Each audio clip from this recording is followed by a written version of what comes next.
Sigamos então. Vamos falar agora sobre coisa julgada. E, para falarmos sobre coisa julgada, nós iniciaremos falando sobre os fundamentos da coisa. Os fundamentos da coisa julgada. Gente, por que existe coisa julgada? Coisa julgada existe principalmente, para que nós não tenhamos uma sujeição indefinida de uma das partes a resolução de direito. Então, o que busca o pronunciamento judicial? Ele busca resolver uma crise jurídica. Nesse caso do processo coletivo, essa crise jurídica ela afeta um grupo, é uma crise jurídica coletiva, é um litígio coletivo. O pronunciamento judicial ele vai buscar resolver esse litígio. No entanto, não observa o princípio da segurança jurídica se submeter indefinidamente, uma das partes a uma definição, uma decisão estatal. Por isso existe a coisa julgada como uma forma de se garantir o princípio da segurança jurídica. No entanto, no âmbito das ações coletivas, nós temos que fazer nós temos que compreender a coisa julgada sobre um regime diverso, porque há um outro fundamento que impede que nós compreendamos a coisa julgada da forma tradicional. Qual é esse fundamento? Que os indivíduos que são os verdadeiros titulares do direito tutelado, eles não ingressam, eles não participam do processo. Por não participarem do processo, seria injusto submetê-los a uma sentença cuja qual eles sequer tiveram a oportunidade de contribuir na sua participação. Por isso, há um regime todo específico para a coisa julgada coletiva. Qual é um outro fundamento que eu nem coloquei no nosso slide aqui, vou voltar para ele. Há um terceiro fundamento que é a proteção especial prevista, estipulada na nossa Constituição, de direitos que tutelam dos direitos de índole coletiva. Então, vai se permitir, através da própria coisa julgada, segundo eventuais provações que nós veremos, uma atuação visando a efetividade dessa tutela, para se alcançarem os fins da tutela coletiva, relacionados aqui à molecularização das demandas, segurança jurídica, a eficiência processual. Ok? Agora nós vamos estudar os limites da coisa julgada, gente. Primeiramente, o que é coisa julgada? Coisa julgada eu sempre remeto, àquele conceito de Liebman, Coisa julgada é a qualidade, dos efeitos da sentença. Isso é coisa julgada. E como qualidade dos efeitos da sentença, nós temos tanta coisa julgada formal, que é a impossibilidade de revisar aquela decisão no curso de um mesmo processo, impossibilidade de se interpor recursos, e a coisa julgada material, que é a imutabilidade daquilo que foi decidido. Precisamos compreender os limites da coisa julgada. Estão diretamente vinculados aqui à sentença, à eficácia da sentença, uma qualidade dos efeitos da sentença, que nós já vimos. E quais são, portanto, esses limites da coisa julgada? Que é coisa que veremos agora no nosso slide. Primeiro, veremos que há limites subjetivos, limites objetivos e deveremos sempre estudar o modo pelo qual, como essa coisa julgada se produz. Ok? Então vamos lá. Quanto aos limites da coisa julgada, existem, diz respeito, os limites subjetivos, sobre quem aquela coisa julgada vai incidir. No processo comum, nós temos aquela regra, segundo a qual a coisa julgada se produz inter partes. Então, só aqueles que participaram do processo serão afetados pela coisa julgada. No entanto, é possível também que a coisa julgada se produza ultra partes, ou seja, quando ela se estende para uma coletividade determinada ou determinável de indivíduos, um grupo, uma classe, enfim, uma coletividade, ou ela pode ser erga omnes. Erga omnes é quando ela se estende a todos. Ela é contra todos, ela se estende a todos. A coisa individual erga omnes, ela normalmente tem incidência quando os sujeitos são indetermináveis, ok? Gente, vou parar de escrever porque realmente a minha letra aqui ficou muito ruim. Então vamos ficar só na nossa explanação e em alguns grifos, tá bem? Quais são os limites objetivos da coisa julgada, por outro lado? Vamos voltar aqui para a tela principal. Os limites objetivos da coisa julgada vão dizer respeito sobre o que, sobre qual matéria do processo se formará aquela coisa julgada. Qual a regra geral? A coisa julgada se faz sobre o dispositivo da sentença, ou seja, sobre o objeto principal da demanda. Existem exceções? Existem.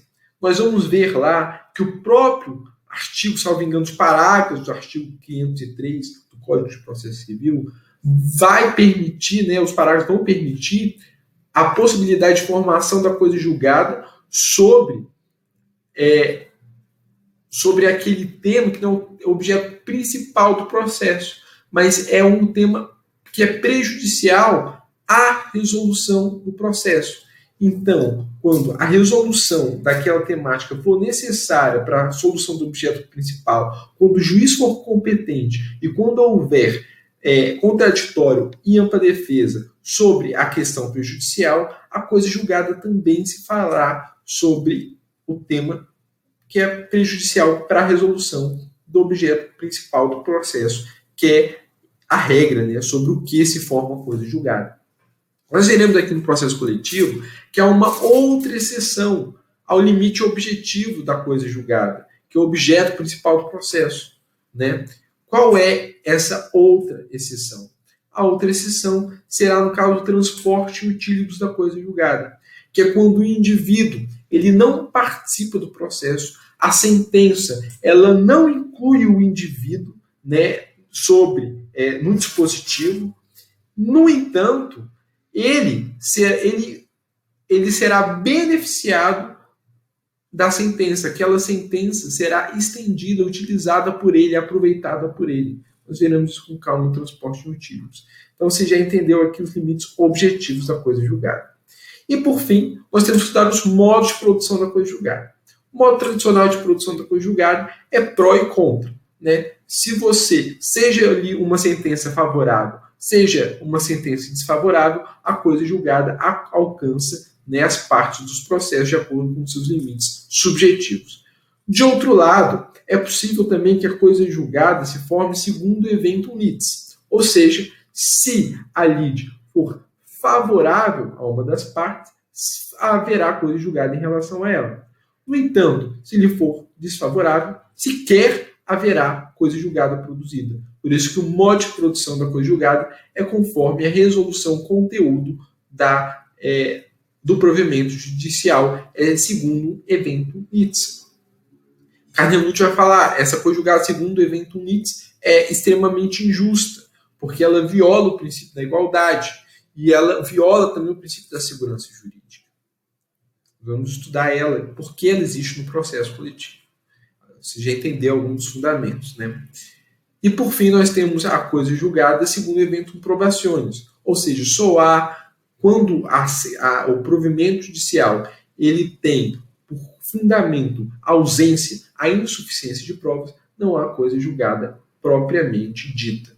Então, quando você ajuiza outra ação, e você oferece ou apresenta que há uma prova nova, ela não é obstada pela coisa julgada, ok? Pela violação à coisa julgada. Agora, nós vamos estudar as coisas julgadas em cada uma das ações, dividindo aqui ações que versam sobre direitos difusos, direitos coletivos em sentido estrito e direitos individuais homogêneos. Ou seja, dentro de cada uma delas, nós estudaremos os limites da o regime da coisa julgada, partindo sempre de limites subjetivos, limites objetivos e modo de produção, para ficar bem fácil de você entender. Então, vamos lá. Coisas julgadas que tutelam direitos difusos. As coisas julgadas que tutelam direitos difusos, elas vão ter eficácia erga omnes, ou seja, contra todos. Segundo eventum probationis, ou seja, insurgindo prova nova, mesmo havendo uma sentença de improcedência por insuficiência de provas, é possível a propositura de uma nova ação.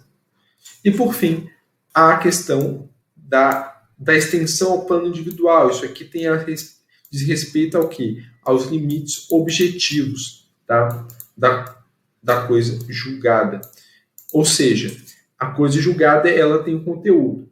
O conteúdo, normalmente, ela se forma sobre o objeto principal. Mas é possível que ela seja estendida a outros indivíduos. E essa que não participaram da demanda. E essa extensão para o plano individual, ela é segundo eventum litis, ou seja, quando a coisa julgada é desfavorável ao indivíduo que não participou da demanda, mas é titular do direito, ela não lhe alcança. No entanto, se a coisa julgada é favorável ao indivíduo titular do direito material e que não participou da demanda, ele pode se aproveitar desse conteúdo, né, dessa decisão judicial proferida em sede coletiva. A isso se chama, já falei, transporte in utilibus da coisa julgada. Perfeito? Gente, só vou fazer um parênteses para você aqui quanto ao modo de produção da coisa julgada, que é segundo eventum probationis, né? É possível o ajustamento de uma nova ação com prova nova. Mas aqui convém nós pontuarmos o que significa prova nova para a doutrina. Vão haver duas correntes principais aqui. Haverá uma corrente que ela é representada aqui pela professora Ada Pellegrini, que ela vai falar, olha, prova nova é só aquela prova que não existia no momento do ajuizamento, né, da ação inicial. No entanto, a doutrina hoje majoritária, ela vai falar o quê? Que prova nova não é necessariamente aquela que não existia à época da propositura da demanda inicial, mas aquela que não foi apresentada em juízo e avaliada à época da demanda inicial. Ok? Então, nós temos essa divergência jurisprudencial, mas sobre o que não há divergência é que é necessário que essa prova nova apresentada, ela seja o quê? Ela seja apta a reverter o resultado da demanda.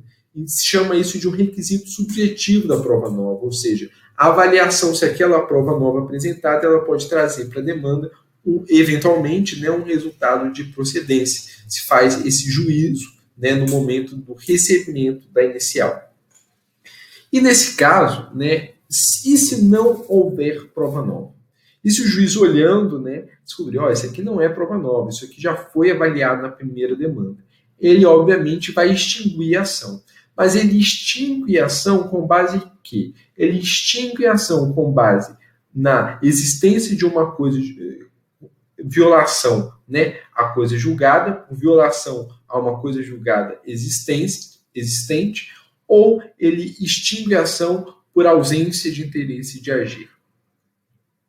Olha, ele extingue a ação, segundo a doutrina majoritária, que é representada pelo doutrinador Hugo Nigro Mazzilli, ele extinguirá a ação por ausência de interesse de agir, porque não há uma prova nova. Porque, segundo Mazzilli, não há coisa julgada material. Como não há coisa julgada material, é impossível que se extinga a demanda pela existência de uma coisa julgada. Esse é o posicionamento majoritário da doutrina. A inexistência de coisa julgada material da primeira demanda. Então, a segunda ação é extinta por ausência de interesse de agir. Entendeu? Espero que sim. Né? Vamos seguindo aqui. Vamos estudar agora o regime da coisa julgada que tutela direitos coletivos em sentido estrito. Gente, aqui é basicamente a mesma coisa, porque se tratam de direitos transindividuais, coletivos propriamente ditos. A única mudança que eu vou pontuar para você é que a eficácia subjetiva é ultra partes. Por que ultra partes? Porque, em se tratando de direito coletivo em sentido estrito, já há uma determinabilidade dos titulares do direito material. Então, a sentença irá atingir a essa coletividade como um todo. Ok? No restante é absolutamente igual. O modo de produção é segundo evento provações e a extensão ao plano individual é segundo evento NIDS. Ok? E aqui eu até trouxe para vocês, né, que a gente já conversou, e agora nesse slide a gente vai entender por vez o que significa isso, né, que é o transporte de utilímetros da coisa julgada, que é a extensão da coisa julgada coletiva benéfica para o plano individual. Está lá no parágrafo 3º do artigo 103 do CDC. Ok? A natureza jurídica desse transporte em utilímetros da coisa julgada também existe uma certa controvérsia da doutrina que é importante para que você saiba. 3 correntes principais. A primeira corrente é aqui capitaneada pelo Fred Dier, pelo Hermes Zanetti Jr., vai falar que ela consiste numa expansão dos limites objetivos da sentença. É o que a gente adota aqui na nossa aula, foi o que eu falei para vocês, é uma ampliação dos limites objetivos da sentença. É a doutrina majoritária. Mas, claro, há outras correntes, como nessa matéria normalmente há diversas concepções da doutrina. Uma segunda corrente vai falar, salvo engano aqui é o ministro, salvo engano não, com certeza o ministro Teori Zavascki, vai falar que se trata o transporte de utilímetros de um efeito secundário da sentença, e não de uma ampliação dos limites objetivos. E por fim, é importante que você saiba também uma doutrina conservadora que nega a possibilidade desse transporte de utilímetros. Ou seja, em havendo uma sentença coletiva, eu vou dar um exemplo, né, para você, eu só vou falar, perdão, vamos voltar, voltando para não ficar confuso. Qual é essa terceira corrente doutrinária? O maior representante dela é o Grumazilli, ele vai falar, só é possível a extensão dos efeitos da sentença benéfica ao plano individual se houver pedido expresso na ação civil pública nesse sentido. Se não houver pedido expresso, não é possível essa extensão. Então, é uma corrente mais conservadora. Agora, para que nós entendamos, né, de uma vez por todas, o transporte de utilímetros, vou dar um exemplo. Imagine-se aqui uma ação ambiental que visa, né, a proteção de um determinado rio. Então, existe uma indústria poluente e despeja esgoto nesse rio. O Ministério Público ele ajuiza uma ação civil pedindo que se proíba o despejo de esgoto, né, ou de outras substâncias poluentes naquele rio. A ação é julgada procedente. E o dispositivo da sentença condena a empresa X à obrigação de não despejar substâncias poluentes no rio tal, sob pena de tal e tal. Né? Ok. Não diz absolutamente nada dessa sentença, por exemplo, sobre os danos que foram sofridos pelos pescadores, que não conseguiram pescar naquele rio durante o período em que houve o despejo de dejetos no meio ambiente, né, naquele rio. Os peixes morreram. Então, a pergunta esses pescadores, eles vão poder se valer dessa sentença coletiva, que não os incluiu na sua parte dispositiva, para obter o seu direito reparatório, ou seja, eles vão pleitear em juízo uma reparação, eventualmente, pelos meses que eles não puderam pescar. Aqui se trata de um direito individual dos pescadores. Sim, a resposta é sim. Por força do parágrafo 3º do artigo 103 do CDC, os pescadores, os indivíduos, eles vão poder se valer do conteúdo dessa sentença para o âmbito individual, porque no âmbito coletivo já se fixou a existência de um dano, né, e o nexo de causalidade entre o ator, a empresa, a indústria, e o dano, que foi o despejo de dejetos de substâncias poluentes no rio. Então eles vão poder se valer dessa coisa julgada que lhes é benéfica para o plano individual. Esse aproveitamento chama-se de transporte em utilímetros da coisa julgada.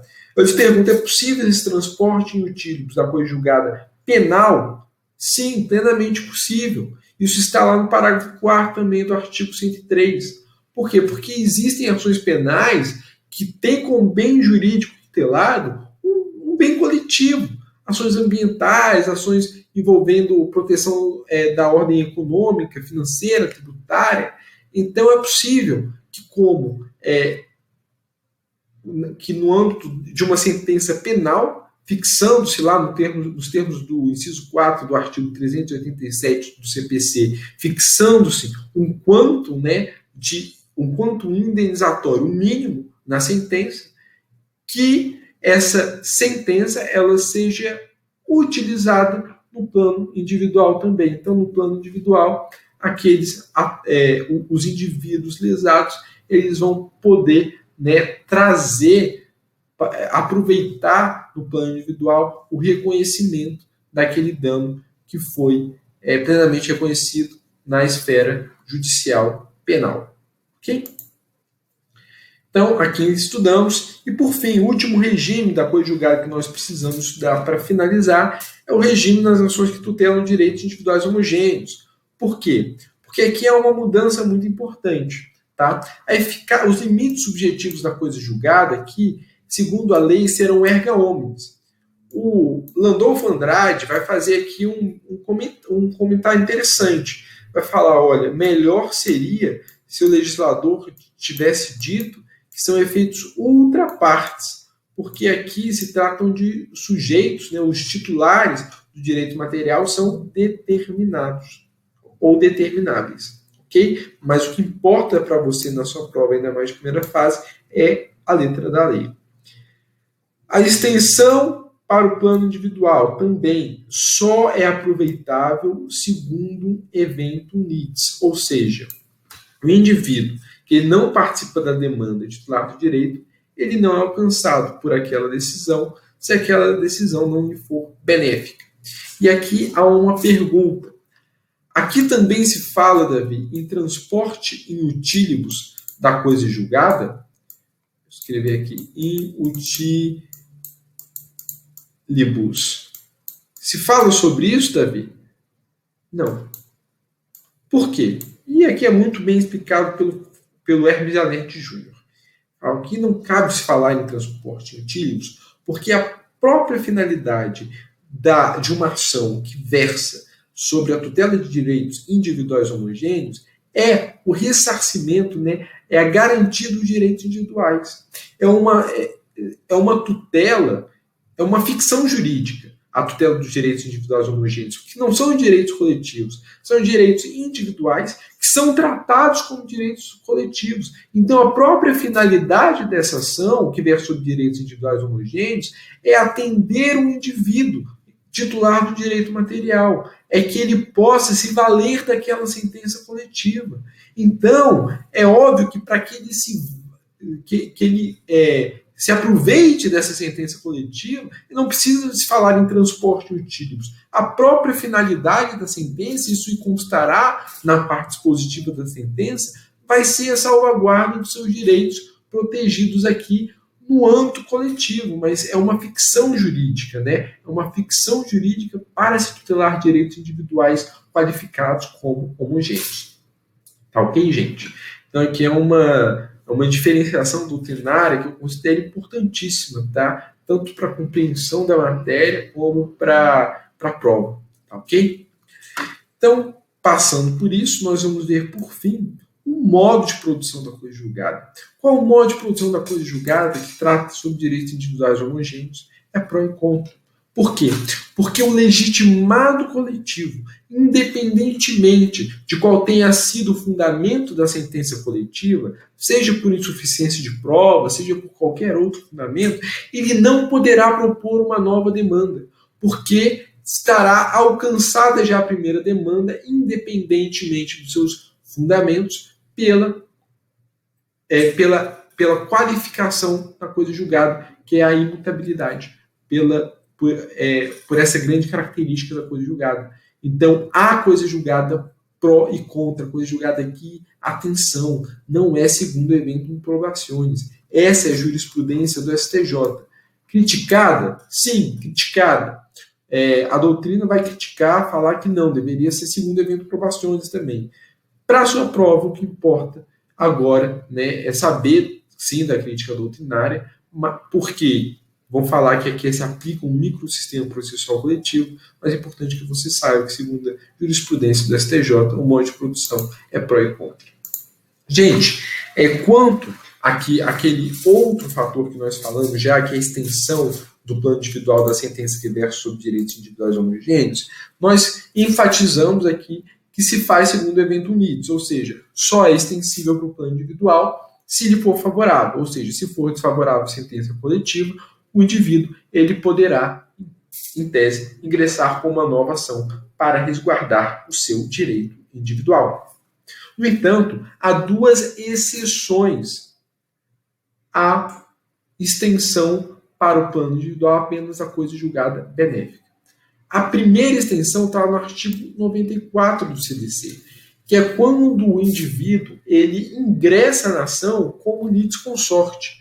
Assim, gente, não faz praticamente nenhum sentido hoje o indivíduo titular de direito material ingressar na ação coletiva como litisconsorte, porque se ele ingressa, ele será afetado pela coisa julgada, como ele participou da demanda, seja ela positiva ou negativa a ele. Nós vimos o fundamento dessa coisa julgada coletiva, um dos fundamentos dela, exatamente o fato de um indivíduo titular de direito não ter participado do processo. Se ele participa do processo, ele será afetado pela coisa julgada, independentemente do seu conteúdo, se benéfica a ele ou se maléfico o conteúdo da sentença ao indivíduo titular. A segunda exceção, né, que impede que o indivíduo ele seja favorecido pela coisa julgada coletiva, é quando, no prazo de 30 dias, contado da sua ciência do ajuizamento da ação coletiva, ele não pede a sua suspensão. Se ele pretende, e aqui ele exerce aquilo que se chama right to opt-out, no âmbito do direito anglo-saxão, chama de right to opt-out, ou seja, é o direito que ele tem de não participar da demanda. Como ele exerce esse direito? Se ele tiver uma ação individual em curso que verse sobre o mesmo objeto da ação coletiva e ciente do ajuizamento da ação coletiva e inequivocadamente, ciente dessa ação, ele não suspende a sua ação individual no prazo de 30 dias. Atenção aqui, porque a lei do mandado de segurança e a lei do mandado de injunção, eles vão repetir esse mesmo dispositivo. Só que ao invés de suspensão, eles vão inserir a seguinte palavra: desistência. O que é muito criticado na doutrina, porque vai falar que haverá aqui uma violação ao direito individual de acesso à justiça, ao se exigir da parte a desistência da ação. Mas é o que está na lei, mandado de segurança e mandado de injunção. Tá ok? Aqui eu trouxe uma jurisprudência para você, dizendo o seguinte, que no caso aqui que nós já vimos do artigo 104 do CDC, é possível que o juiz faça essa suspensão automaticamente, de ofício. Quando? Quando se tratar aqui de uma ação coletiva atinente a uma macrolide geradora de processos multitudinários. Então, aqui visando o quê? A segurança jurídica, impedindo decisões sobre o mesmo tema, com conteúdo diverso, visando aqui a efetividade da tutela coletiva para se impedir múltiplas ações individuais versando sobre o mesmo tema, aqui, geradoras de processos multitudinários, o STJ decidiu que se coaduna com o artigo 104 do CDC a suspensão de ofício das ações individuais em trâmite. Aqui, prezando pela ideia de molecularização das demandas, que privilegia a economia processual e a efetividade também do processo, ok? Agora vamos tratar rapidamente, para a gente finalizar esse nosso bloco, que vai acabar sendo um bloco de 1 hora, ao invés de meia hora, como eu acabei, normalmente eu faço esse bloco aqui, quando eu estava preparando a aula, demorei meia hora para falar sobre ele, aqui a gente acabou se alongando um pouco mais, mas eu acho que ficou bem explicado, eu espero, né, que tenha ficado compreensível para você. Vamos terminar aqui falando sobre a coisa julgada. A coisa julgada, gente, ela, segundo a Lei 9.494, que promoveu uma alteração no artigo 16 da Lei da Ação Civil Pública, a coisa julgada no processo coletivo ela deveria ser limitada aos limites territoriais do órgão que prolatou, né, a sentença. Deixa eu ver se eu trouxe aqui, não trouxe.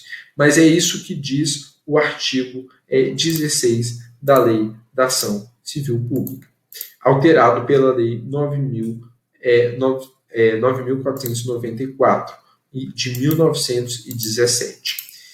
Essa visão, gente, passou a ser muito criticada, essa alteração foi muito criticada pela doutrina. Por quê?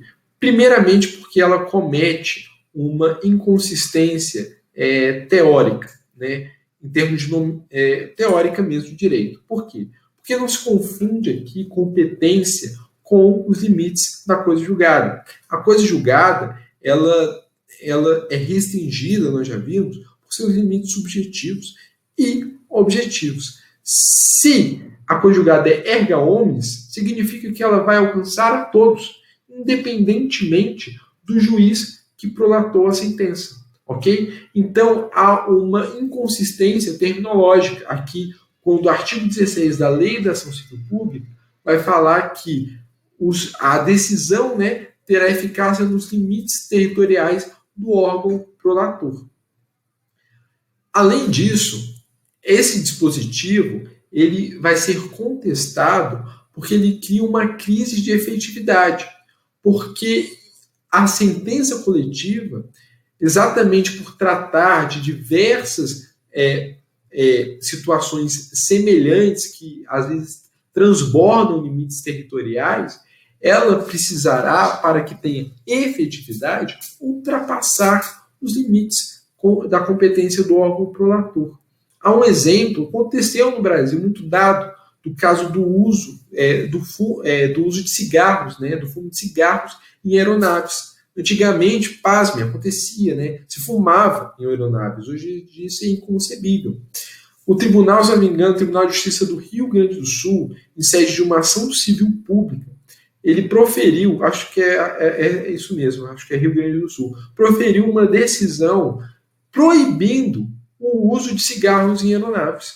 Agora você imagine se essa sentença ela fosse restrita ao âmbito da competência do órgão prolator. Você estava lá viajando de avião, quando você chegasse ali nos limites territoriais aéreos do estado do Rio Grande do Sul, você pararia, né, de fumar. Qual a efetividade dessa sentença? Nenhuma. Então violaria a própria salvaguarda estabelecida na Constituição dos direitos coletivos, direitos de índole coletiva. É por isso, gente, que o STJ ele falou que não se aplica, e eu vou colocar aqui para vocês a jurisprudência, no sentido de que não se aplica essa limitação territorial aqui. Os efeitos e eficácia da sentença não estão circunscritos a limites geográficos, mas aqui, gente, como eu falei, aos limites objetivos e subjetivos do que foi decidido, levando sempre em conta a extensão do dano e a qualidade dos interesses. Essa jurisprudência é pacífica atualmente no STJ. Só que o tema encontra-se pendente de discussão no STF, um dos julgados mais relevantes do ano de 2021, que está em andamento, porque houve um pedido de vista do ministro Gilmar Mendes, é do RE 1.101.937. Só que já há maioria firmada no STF no sentido da tese proposta pelo ministro Alexandre de Moraes, que eu anotei e trouxe para você. O ministro Alexandre de Moraes quer inconstitucional o artigo 16, porque ele estabelece uma discriminação que ela é desarrazoada, porque ela vai tratar a coisa julgada no âmbito do processo coletivo de forma diferenciada do que existe essa coisa de julgar no processo individual. E ao fazer isso, ela fere o princípio da igualdade, porque a Constituição ela estabelece uma proteção própria também para os direitos de índole coletiva, inclusive uma proteção especial. E leu os dispositivos da Constituição, o ministro Alexandre, no seu voto, de forma que violaria não só o princípio da efetividade, né, mas também o princípio da igualdade. Olha só, é inconstitucional o artigo 16 da lei, número aqui, né, da Lei da Ação Civil Pública, na parte alterada. E aí o ministro também fixa outros dois pontos, né, que não são propriamente objetos da demanda, mas que constam na tese. Praticamente aqui já é o texto da lei, mas é importante que você saiba, porque isso vai estar na sua prova. Chegamos a 1 hora de aula, nós vamos ter mais 1 hora de aula praticamente, porque chegamos à metade do conteúdo previsto. Vamos estudar liquidação e execução da sentença. Tá bom? Até logo, meus amigos.